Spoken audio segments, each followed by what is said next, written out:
Okay, there we go. Got it? Okay. Oh. So tell me about the stuff on the map then. Like, Well, I was explaining where the Mohawk bowling alley was. Yeah. Commercial club. Then along the street here, along Robert Street, was the bank, and here's a theater across the street across Concord Street, on the hill right here. Yeah. And this was the bank, pool hall, and beer joint. And this was the bakery shop. And this was the drugstore. Then across Congress was grocery store. And that's about all we wrote down, I guess. And so the Mohawk goes way in the back there. Yeah. So that actually the bowling alleys was behind the bank almost. Same parking lot back there. I got it drawn a little wrong. But it was a bar, long bar, and a restaurant. Then you went from the restaurant to the bowling alley. It was 8 alleys. At the Mohawk. At the Mohawk. And also here, commercial club was 8 alleys. Okay. So Joe Gramming lived pretty close to you. Oh yeah, I lived 2 blocks away. And you and Joe, were you in the same class at No, he went the Crawley School? No, he went to St. Michael's. Oh, he went to St. Michael's. Okay. Which is right over here. Okay. Right here, St. Michael's was right here. Okay. So St. Michael's has moved from the lower... Second level to the third level. The second level. Okay. Not right next to the river in the flats, Yeah. but a little bit higher up. Yeah. And then it moved up West St. Paul. in West St. Paul. Okay. And the remnants of St. Michael's right now you can see in the Mexican community there's that steeple, Tower. the tower, Yeah. okay, which is from the old St. Michael's. Yeah. Okay. So then... And Jack Giles, remember him? Yeah, I remember Jack. Jack Giles lived right here in Livingston. Dick Norton lived right down here in Livingston, a block away. Okay, and then did Dick Norton and Jack Giles go to Crawley School? Dick Norton is younger than me. He's your mother's Oh, yeah, class. okay. And Jack is younger than me. Okay. But Jack went to he went to St. Michael's also. But he's still younger. But Dick Norton went to school with your mother. At Emmanuel? Not at Emmanuel, but Dick Norton moved in here in his early years. He was from other part of town. Okay. Let's see if I can find another map here. See, Dick Norton is 2 years younger than me.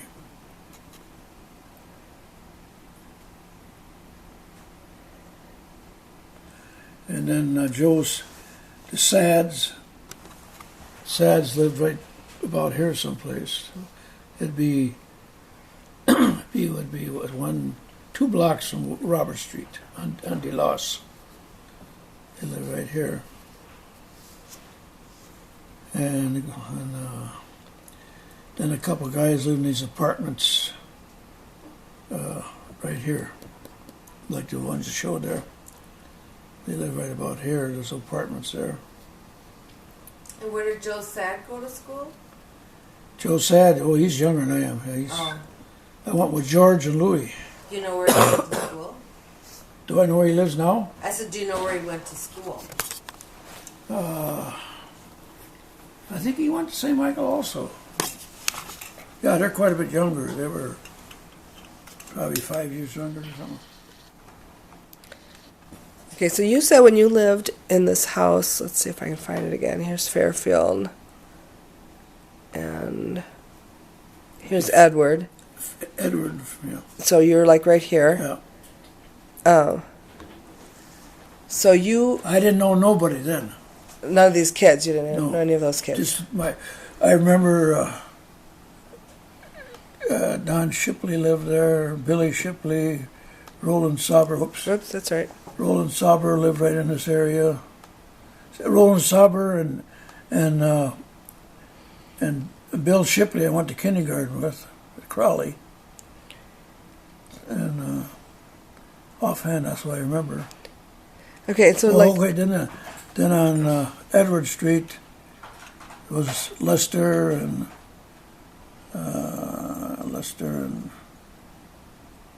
some other boy's name, Lick. He called it Lick. Their last name was Lick. So, okay. So do you remember this park right here? I mean, you were just a block from the park. Yeah. Oh, yeah. And you said you skated in here? Yeah, on the side of and this all through here, yeah, from about here to there. And then under the bridge. And then you fished from Raspberry Island. Yeah, that's where the good fish was. It was a swamp like through here. It was higher ground, and the water kind of turned out this way, you know. But maybe in the fall of the year, this would be dry enough you could walk out there, you know, muddy or whatever.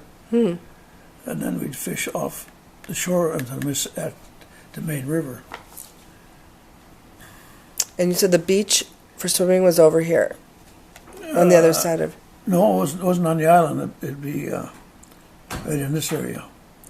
Oh, it wasn't on the island. Okay. No, it'd be in this area here by the High Bridge.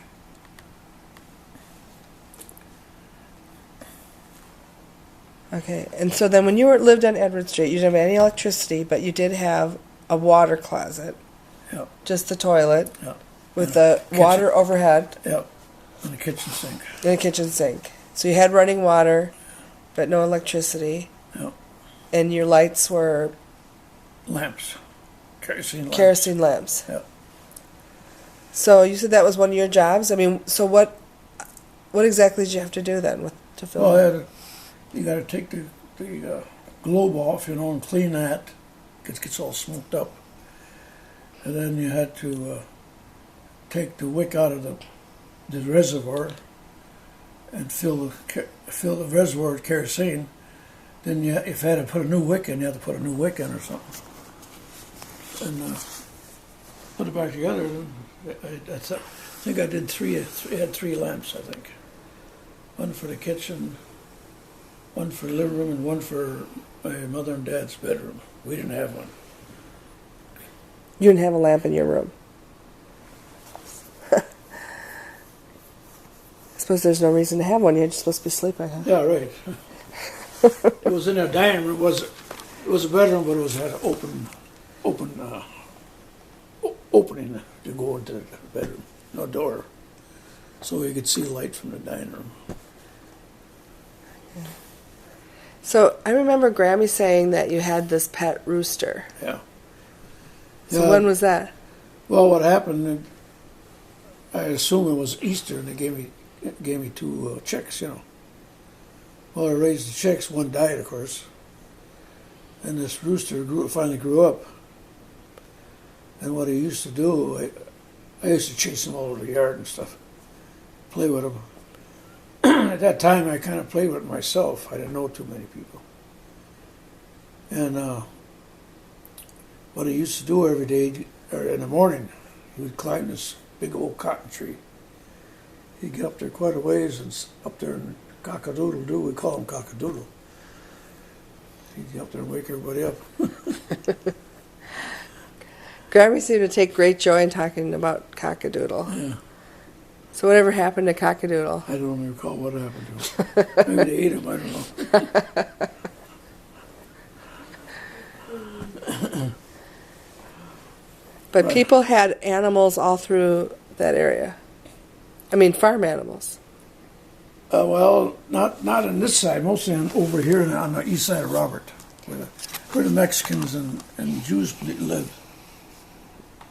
Then there would be... Actually, we call it a Jewish neighborhood. With a lot of Mexicans there, too.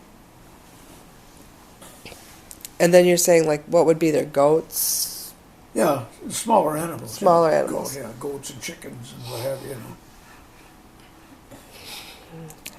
And then when you moved to Colorado, the apartment on Robert in Colorado, then you had... We lived in a basement apartment. Had one bedroom. We had a bathroom, a full bath. Had electricity. And we had a small kitchen and a small living room. Then, that's when my dad first went into service, when he got called back into service. And that was the only thing that was open at the time. Was that basement apartment? Then later on, when the apartment above, directly above us, was open, he moved us up there, which had a full bath, a full kitchen, dining room, living room, and one big bedroom. And myself, I slept in the dining room in a cot. And the girls slept in the bedroom, and my mother slept on the couch. After your dad left, maybe. Yeah. Well, he never was there very long, because I was using the service.